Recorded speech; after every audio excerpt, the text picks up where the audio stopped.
नमस्कार दोस्तों, आप सभी को हमारे YouTube चैनल में स्वागत है। तो आज हम मैट्रिक एग्ज़ाम के फिजिक्स का क्वेश्चन 50 सॉल्व करेंगे। तो आप सभी अपना कलम कॉपी लेकर बैठ जाइए और इसको बढ़िया से उतार कर याद कीजिए।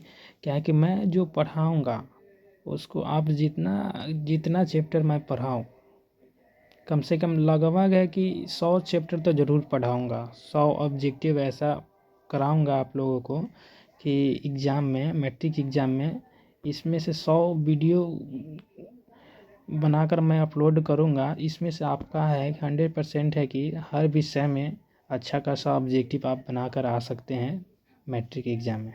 तो चलिए देरी नहीं करते हैं और शुरू करते हैं। हम अपना क्वेश्चन पे चलते हैं। तो फर्स्ट नंबर क्वेश्चन हो गया, एवोगाड्रो संख्या का मान कितना होता है। तो ऑप्शन ए का आंसर जो हो जाएगा, एवोगाड्रो संख्या का मान जो होता है वो जो होता है 1 होता है। थोड़ा इसका और बड़ा कर लेते हैं कि देखने में थोड़ा अच्छा लगे।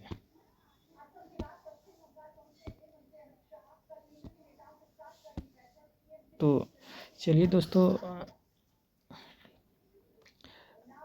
आगे बढ़ते हैं। दूरी मापने की सबसे बड़ी इकाई क्या है। दूरी मापने की सबसे बड़ी इकाई क्या है। तो दूरी मापने की सबसे बड़ी इकाई जो हो जाएगा पारसेक। ऑप्शन नंबर ए हो जाएगा, पारसेक हो जाएगा। एक प्रकाश वर्ष है, एक प्रकाश वर्ष है। ऑप्शन नंबर 3 का आंसर जो हो जाएगा बी हो जाएगा, बी। 9.46 into 10⁻15 metre. 1 लीटर कितना गैलन के बराबर होता है। 1 लीटर जो है कितना गैलन के बराबर होता है। ऑप्शन नंबर ए हो जाएगा इसका 2642 के बराबर होता है।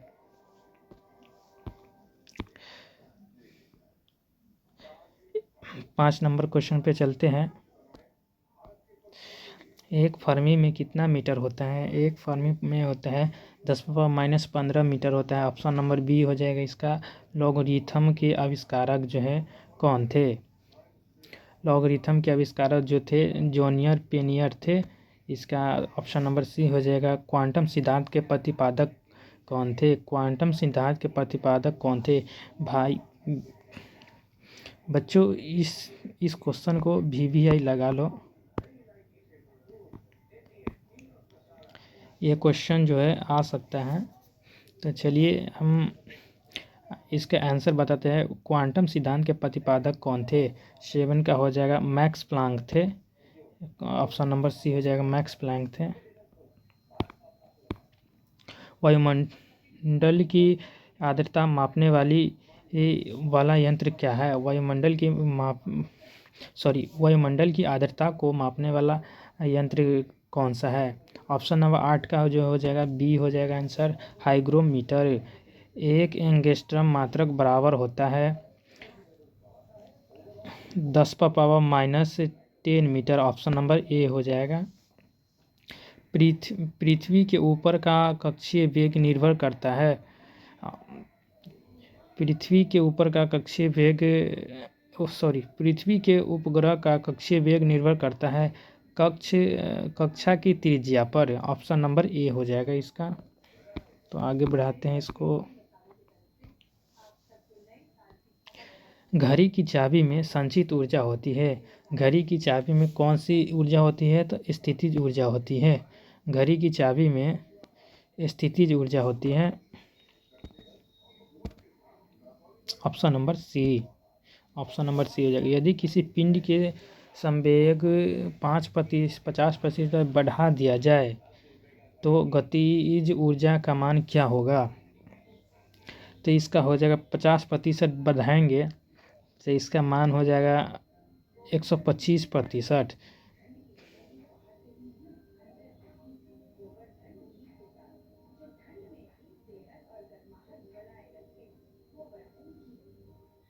जैसे इसका ऐसे बनाएंगे 150 गुने 100। 1 जीरो से तो 1 जीरो काट दिए। 1 जीरो 1 जीरो 25 दूना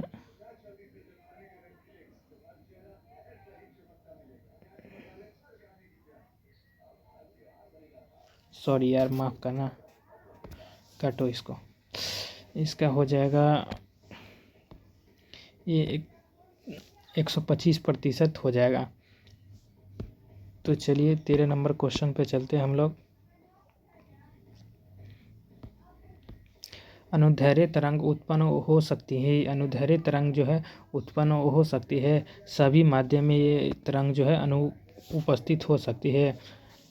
किस माध्यम में अनुप्रस्थ तरंग उत्पन्न नहीं हो सकती है? अनुप्रस्थ तरंग जो है पूछ रहा है कि इसमें किस माध्यम में अनुप्रस्थ तरंग जो है गुजर नहीं सकती है या उपस्थित नहीं हो सकती है, जो भी कह लो। तो ये हवा में, ऑप्शन नंबर सी, हवा में नहीं उत्पन्न हो सकती है। तो चलिए आगे क्वेश्चन पे चलते हैं। अपना क्वेश्चन हो गया 15 नंबर क्वेश्चन पे चलते हैं।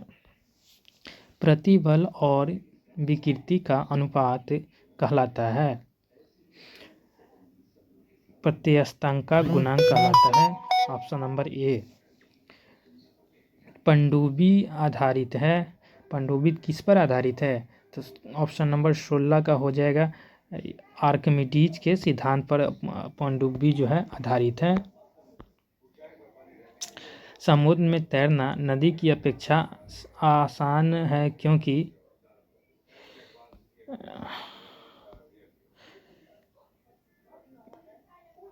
समुद्र के पानी का घनत्व नदी के पानी से अधिक होता है।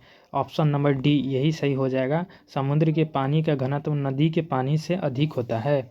देखो एक बात बताएं तुमको, अगर जिस क्वेश्चन का ऑप्शन आंसर ज़्यादा रहेगा ना मैट्रिक एग्जाम में, ज़्यादा लंबा रहेगा, जैसे समुद्र के पानी का घनत्व नदी के पानी से अधिक है, तो अधिकांश करके आप लोग उसी को लगाइएगा। क्या है कि वो 100% रहता है, 90 ऐसे 100% नहीं कहेंगे, लेकिन 99% चांसेस जो रहता है वही आंसर होगा। जो जितना लंबा आंसर होगा ना, तो उसी वही आंसर होगा। जैसे ये देखो, ये तीनों जो है छोटा है और ये बड़ा आंसर है, तो इसका आंसर हो जाएगा बड़ा वाला।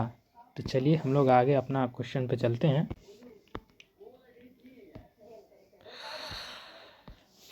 ठंड लग रही है भाई, क्या करें, आप सभी के लिए तो मेहनत ही कर रहे हैं। तो चलिए आप सभी का एग्ज़ाम है। 18 नंबर क्वेश्चन पे चलते हैं। तरंग अपश्रव्य कही जाती है जब उसकी आवृत्ति होती है। ऑप्शन नंबर डी हो जाएगा, 20 हर्ट्ज से कम होती है। यदि तरंग की लंबाई का मान आधा कर दिया जाए तो ध्वनि का वेग क्या हो जाएगा? ध्वनि का वेग जो है आधा हो जाएगा। ऑप्शन नंबर ए हो जाएगा। ध्वनि तरंगे है, ध्वनि तरंगे कैसी तरंगे है? तो ध्वनि तरंगे जो है अनुदैर्ध्य तरंगे हैं। ऑप्शन नंबर ए हो जाएगा।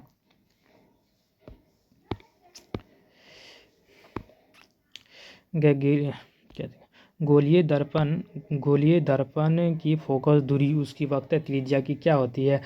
आधी होती है। ऑप्शन नंबर ए हो जाएगा। उत्तल दर्पण द्वारा बना प्रतिबिंब होता है। उत्तल दर्पण द्वारा बना प्रतिबिंब होता है। कैसा होता है उत्तल दर्पण वाला द्वारा बना प्रतिबिंब? कैसा होता है? काल्पनिक और सीधा होता है। काल्पनिक और सीधा होता है। ऑप्शन नंबर सी हो जाएगा। ये VVI क्वेश्चन है भाई, समझा। प्रकाश तरंग उदाहरण है। प्रकाश तरंग किसकी उदाहरण है?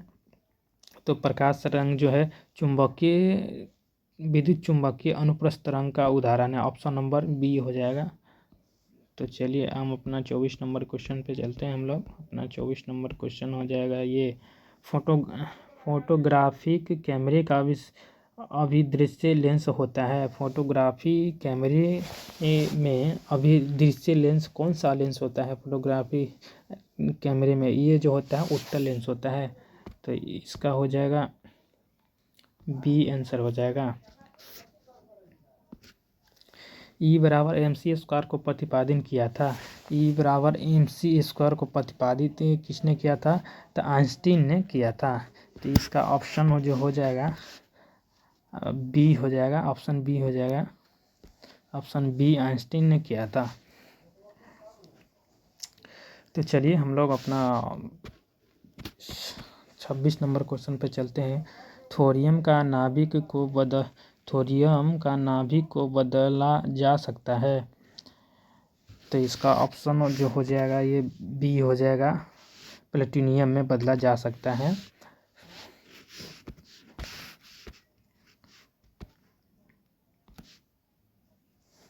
फ्यूज के पदार्थ का होना चाहिए, फ्यूज के पदार्थ का क्या होना चाहिए? तो 27 को हो जाएगा, ऑप्शन नंबर बी हो जाएगा, निम्न गलनांक होना चाहिए। निम्न चलिए 28 नंबर क्वेश्चन चलते हैं। निम्न विद्युत चुंबकीय तरंगों में किसका आवृत्ति अधिकतम होता है? इसमें पूछ रहा है कि एक्स किरण की होती है कि यहाँ पे देना चाहिए था वाई किरण, सॉरी दोस्तों वाटर मार्क लगाना भूल गए थे, यहाँ पे देना चाहिए था वाई किरण, ठीक है।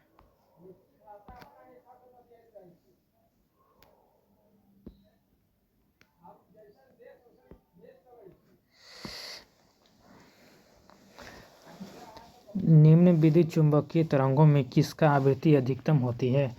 तो यहाँ पे हो जाएगा आपको 28 का जो हो जाएगा अवरक्त किरण की हो जाएगी, डी नंबर हो जाएगा। 28 का आंसर जो हो जाएगा डी हो जाएगा। ऊर्जा का क्षय कम होता है, ऊर्जा का क्षय जो है कम होता है दृष्टि धारा में, ऊर्जा का क्षय कम जो होता है दृष्टि धारा में होता है। ऑप्शन नंबर ए हो जाएगा। ट्रांसफार्मर किस सिद्धांत पर आधारित है? ट्रांसफार्मर किस सिद्धांत पर आधारित है? ये VVI क्वेश्चन है, आप लोग बना लीजिएगा, VVI क्वेश्चन है, याद कर लीजिएगा, बनाइएगा क्या, याद कर लीजिए। ट्रांसफार्मर किस सिद्धांत पर आधारित है? तो ऑप्शन नंबर हो जाएगा बी, चुंबकीय प्रेरण पर आधारित है। घरेलू प्रकाश के लिए प्रयुक्त क्रम में जोड़े जाते हैं। घरेलू प्रकाश जो है किस क्रम में जोड़े जाते हैं? ये जो है समांतर क्रम, ऑप्शन नंबर बी हो जाएगा। इसका सही आंसर जो हो जाएगा ऑप्शन नंबर बी हो जाएगा। ऊष्मा किस प्रक्रिया से सर्वाधिक गति से स्थानांतरित होती है? ऊष्मा जो है ऑप्शन नंबर इसका सी हो जाएगा, ऊष्मा विकिरण के द्वारा जो है स्थानांतरित होती है, ऑप्शन नंबर सी। न्यूनतम संभव ताप जो होता है कितना होता है? -273 डिग्री सेल्सियस होता है। न्यूनतम तापमान जो होता है कितना होता है छोटू, आप सभी बताइए। -273 डिग्री सेल्सियस होता है, ऑप्शन नंबर ए।